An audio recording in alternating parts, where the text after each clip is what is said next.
साँझ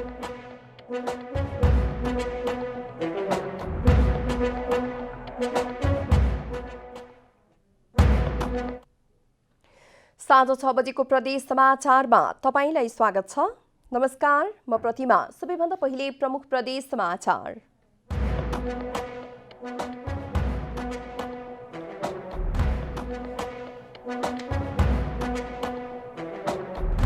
यस वर्षको 41औं विश्व पर्यटन दिवस कोरोना जोखिमका कारण प्रभावित, लमजुङका पर्यटकीय स्थल सुनसान। रामेछापको ठोसे खानेपानी आयोजनाका लागि लुकाएर लगिएको निर्माण सामग्री प्रहरीद्वारा नियन्त्रणमा, अख्तियारको छानबिन जारी। र बैतडीको पाटन नगरपालिकामा कोरोना जोखिमको बजेटमा अनियमितता, करिब 53 लाखको हिसाब खुलेन।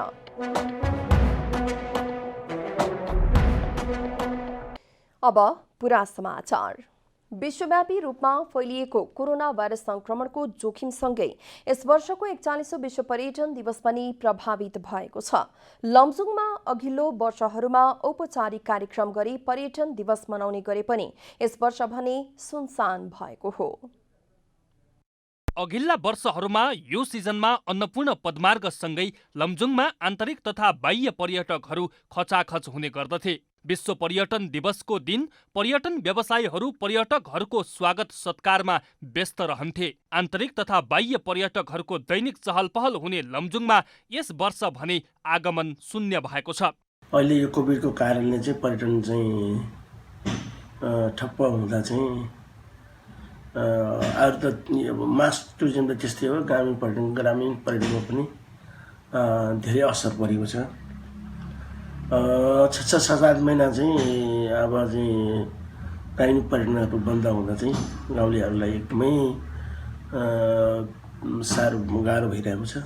यति बेला लमजुङका अधिकांश पर्यटकीय होटलहरू बन्द छन्। पर्यटक आगमन नभएपछि पर्यटकीय कार्यालयहरू पनि खुल्न सकेका छैनन्। कोभिड-19 को प्रभावले केही समयका लागि व्यवसाय खस्किए पनि भविष्यमा भने पर्यटन व्यवसायले फड्को मार्ने व्यवसायीको अपेक्षा छ।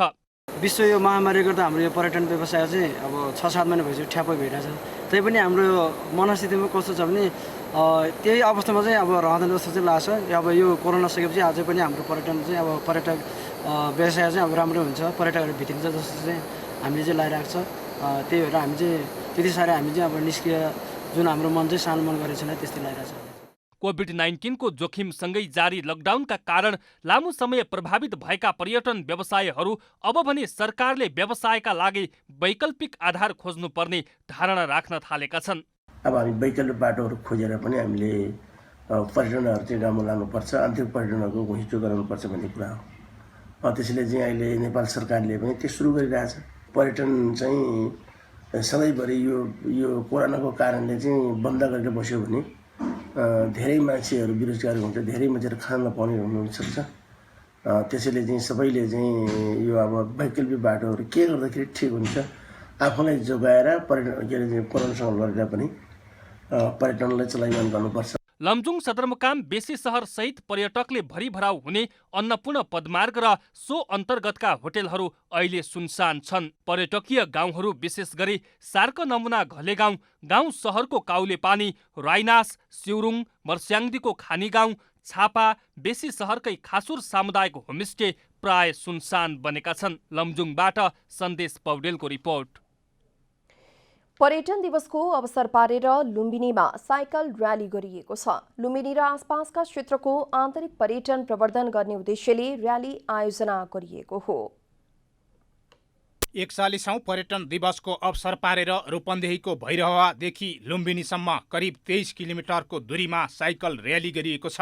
कोरोना महामारीका कारण थलिएको पर्यटन क्षेत्रको प्रवर्धन गर्ने उद्देश्यले र्याली आयोजना गरिएको हो। यस्तै लुम्बिनी क्षेत्रलाई साइकल मैत्री बनाई दिगो शहरी व्यवस्थापनप्रति सरकारलाई दबाब दिन पनि र्याली गरिएको आयोजकको भनाइ छ। साइकल सिटी भैरहवाको आयोजनामा भएको र्यालीमा 77 साइकल यात्रीको सहभागिता थियो। अहिले रूपन्देहीको भैरहवा लुम्बिनी सडक खण्ड विस्तारका क्रममा साइकल लेन बनाउन पनि माग गरिएको छ। कोभिड-19 पछि देश धेरै दिनसम्म लकडाउन भएको र आन्तरिक र बाह्य पर्यटकहरू पनि नेपालमा नआएको हुँदाखेरि अब यो पर्यटनलाई पनि बढावा दिने पर्यटनको उपलक्ष्यमा र सँगसँगै अहिले हामी उभिरहेको छौँ भैरवा लुम्बिनी सडक खण्डमा जहाँ अहिले नयाँ निर्माण हुँदैछ फोर लेनको सडक निर्माण हुँदैछ, जहाँ साइकल लेन चाहिँ छैन र हामीले के भन्छौँ नेपालको जति पनि नयाँ सडकहरू बनिरहेको छ त्यसमा साइकल लेन हुनुपर्छ भन्ने हाम्रो यो मौन दबाव पनि रहेको छ।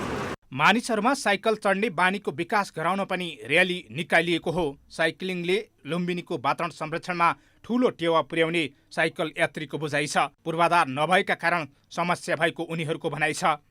लुम्बिनीको पर्यटनको लागि विशेष जोड र साइकलको लेन निर्माणको लागि सरकारसँग शान्तिपूर्ण दबाब दिनको लागि पनि यो आयोजना गरिएको हो र यसलाई यो कोभिडको महामारीमा पनि आज आयोजना गरिएकोमा र सम्पूर्ण साथीहरू आउने आगन्तुक बुटोलबाट भैरवाबाट आउने साथीहरूलाई सबैलाई धन्यवाद दिन चाहन्छु। पर्यटन प्रवर्धनका लागि गरिएको र्याली सकारात्मक भएको भन्दै लुम्बिनी विकास कोषले साइकल लेनको मागप्रति सकारात्मक रहेको प्रतिक्रिया दिएको छ।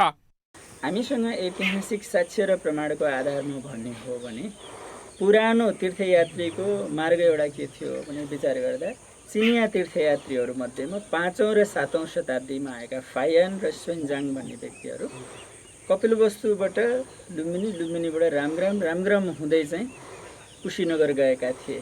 त्यो प्रमाणलाई लिएर यो चिनिया तीर्थयात्रीहरूको पदमार्गलाई निकाल्ने र त्यसलाई चाहिँ एउटा वाकिङ ट्रेलको रूपमा पिलग्रिमेज ट्रेलको रूपमा चाहिँ डिजाइन गर्ने सोच राखेका छौँ। भैरहवाको बुद्ध चोकदेखि सुरु भएको र्यालीमा बुटोल तिलोतमा लगायतका क्षेत्रका साइकल यात्रीहरूको सहभागिता रहेको थियो। रूपन्देहीबाट प्रतीक पौडेलको रिपोर्ट। रामेछापको ठोसे खानेपानी आयोजनाका लागि लुकी छिपी लगिएको निर्माण सामग्री प्रहरीले नियन्त्रणमा लिएको छ।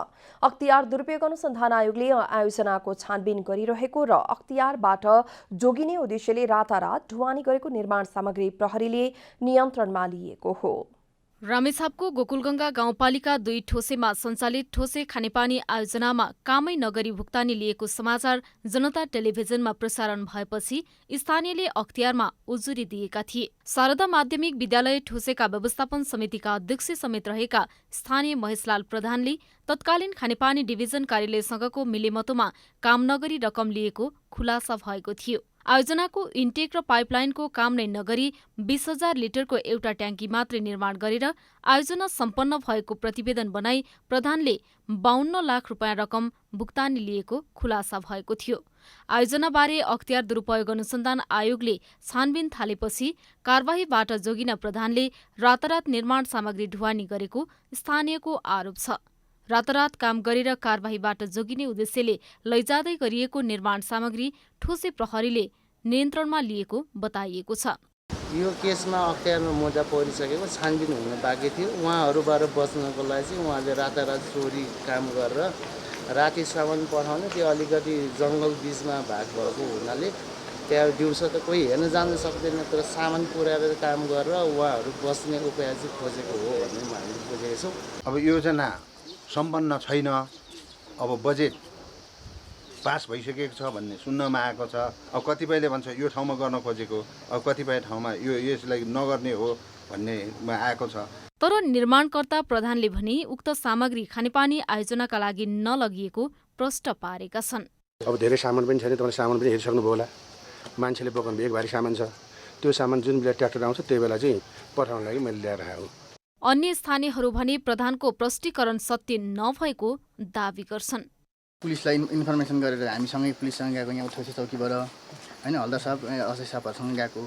त्यो सामान चाहिँ यो हाम्रो यहाँ खानेपानी आयोजनाको के अरे त्यो ट्याङ्कीलाई रिजर्भ ट्याङ्कीलाई यस्तो कारबारको लागि। यसअघि पनि ठोसेको विभिन्न खानेपानी आयोजनामा काम गरेका मजदुरलाई पारिश्रमिक नदिएको समाचार जनता टेलिभिजनमा प्रसारण भएपछि प्रधानले 7 लाख रुपियाँ भुक्तानी गरेका थिए। अहिले पनि कतिपय आयोजनाका मजदुरले अझै पनि पारिश्रमिक पाएका छैनन्। रामेछापबाट सुमित श्रेष्ठको रिपोर्ट। प्रदेश समाचारमा अब छोटो विश्राम।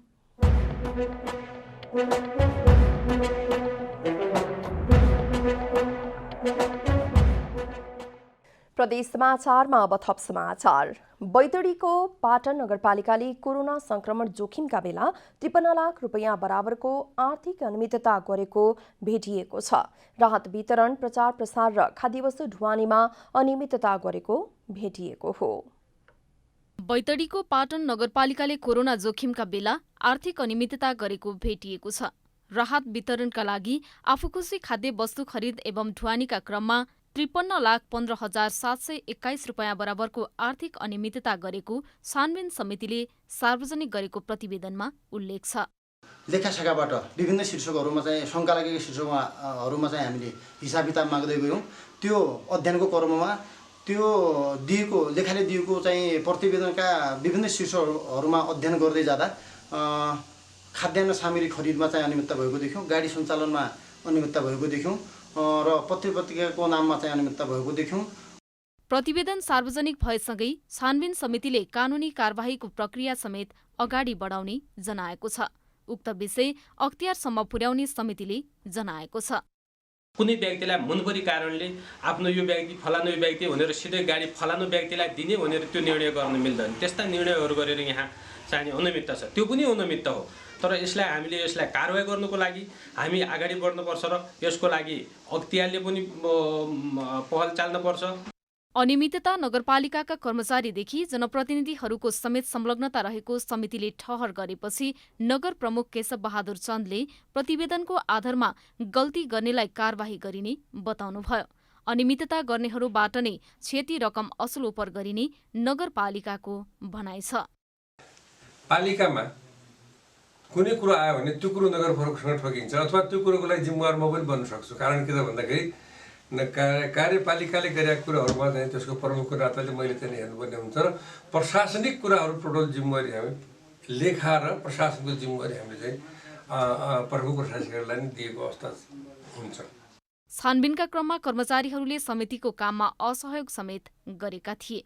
बैतडीबाट ललित बोहराको रिपोर्ट। कोरोना भाइरसको जोखिमका कारण बन्द सिराहाका सामुदायिक विद्यालय आइतबारबाट सञ्चालनमा आएका छन्। सिराहाको मिर्चैया नगरपालिका, गोलबजार नगरपालिका र लक्ष्मीपुर पातारी गाउँपालिका क्षेत्रभित्रका सबै विद्यालय सञ्चालनमा आएका हुन्। स्थानीय तहका शिक्षा शाखाहरूले सुरक्षाको मापदण्ड अपनाई विद्यालय सञ्चालनका लागि सूचना जारी गरेका थिए।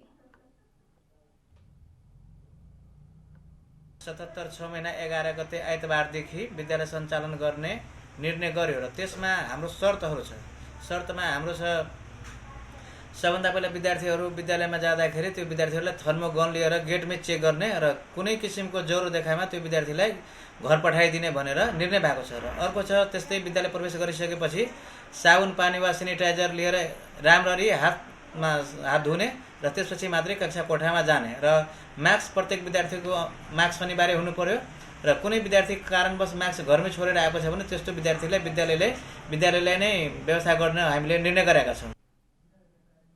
शिक्षा विज्ञान तथा प्रविधि मन्त्रालयबाट यसअघि जारी गरिएको विद्यार्थी सिकाइ सहजीकरण निर्देशिका 2077 को व्यवस्था बमोजिम नगरपालिकाले स्वास्थ्य सुरक्षा मापदण्ड पूरा गरी विद्यालय सञ्चालनमा ल्याएको जनाएको छ।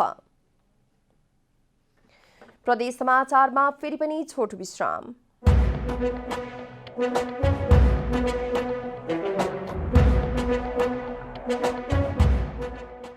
प्रदेश समाचारमा अब थप समाचार। स्वरोजगारको गतिलो माध्यम बन्न लागेको अटो रिक्सा व्यवसाय सङ्कटमा परेको छ। थोरै पुँजी लगानी गरी घर व्यवहार सञ्चालनका लागि आर्थिकोपार्जन बन्दै गएको अटो रिक्सा व्यवसाय कोरोना जोखिमका कारण विस्थापित हुने अवस्थामा पुगेको हो। सिप जाँगर र उत्साह हुँदाहुँदै पनि केही वर्ष पहिले नेपालको राजनीतिक अस्थिरताका कारण विदेशिएका युवा अहिले स्वदेशमै उद्यममा लागेका छन्। विदेशमा धेरै समय गुजारेका नवलपुरका युवाको आकर्षण स्वदेशमै लगानी गर्ने रहेको छ। तर विभिन्न परिस्थितिमा समय जटिल बन्दै जाँदा भने युवाहरू पलायन हुने अवस्थामा पुगेका छन्। यो लकडाउन भएपछि यो विश्व महामारीबाट यो अटो व्यवसाय पनि अछुतो रहेन।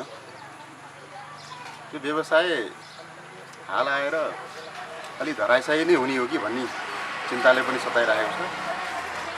ब्याङ्कको किस्ता तिर्न पनि समस्या, तराई पहाड अधिकांश स्थानमा सञ्चालित अटो रिक्सा अहिले कोरोना जोखिमका कारण ठप्प प्राय बनेको छ। 6 महिनाको लकडाउनले गर्दा अटो सबै थन्क्यो। अब त्यतिखेर केही पनि त्यो मान्छे बोक्ने काम पनि केही भएन, कमाइसँग केही पनि भएन। अहिले लकडाउन खुले पनि त्यही रोगको कारणले मान्छेहरू आवत जावत खासै केही पनि छैन। त्यसले गर्दा व्यवसाय अहिलेसम्म पनि धराशायी छ। करिब 6 महिनादेखि अटो रिक्सा घरमै थन्काएर राख्नुपर्दा बैंक कर्जाको किस्ताले अटो व्यवसायलाई सताएको छ। सरकारले लकडाउन हटाएर स्वास्थ्य सुरक्षा मापदण्ड पालना गर्दै व्यवसाय सञ्चालन अनुमति दिए पनि अटो व्यवसायी भने यात्रुको प्रतीक्षामा छन्। नवलपुरबाट खगेन्द्र पराजुलीको रिपोर्ट। बाँकेमा कोरोना संक्रमणबाट थप 1 जनाको मृत्यु भएको छ। यो सँगै बाँकेमा कोरोना संक्रमणबाट मृत्यु हुनेको संख्या 13 पुगेको हो। मृत्यु हुनेमा नेपालगञ्ज उपमहानगरपालिका वडा नम्बर 9 का 47 वर्षीय पुरुष रहेको बाँकेका फोकल पर्सन नरेश प्रष्टले जानकारी दिनुभयो। मृतकको फोक्सोमा निमोनिया देखिनुका साथै मधुमेहको बिरामी समेत रहनु भएको सेक्सन अस्पताल कोहलपुरले जनाएको छ। बाँकेमा अन्य रोगीको तुलनामा दीर्घ रोगीहरूलाई कोरोना संक्रमण बढी देखिएको अस्पतालले जनाएको छ। बाँकेमा कोरोना संक्रमितको संख्या 1805 पुगेको छ भने निको भएर घर फर्किनेको संख्या 1434 पुगेको छ। अन्त्यमा प्रमुख प्रदेश समाचार।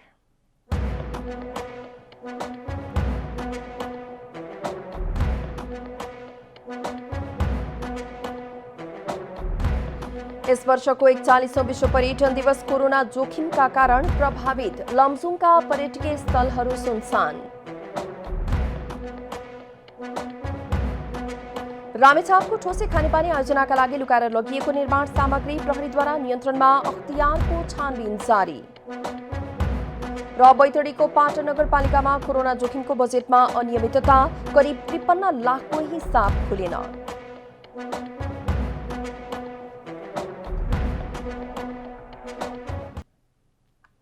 प्रदेश समाचार अहिलेलाई यति नै। जनताद्वारा जनताका लागि प्रसारित जनता टेलिभिजनका कार्यक्रमहरू युट्युब, ट्विटर, फेसबुक र हाम्रो वेबसाइट जनतासमाचार.com मा पनि पढ्न र हेर्न सक्नुहुनेछ। सूचनामा तपाईको सहभागिता, समयमा समाचार हाम्रो प्रतिबद्धता। नमस्कार।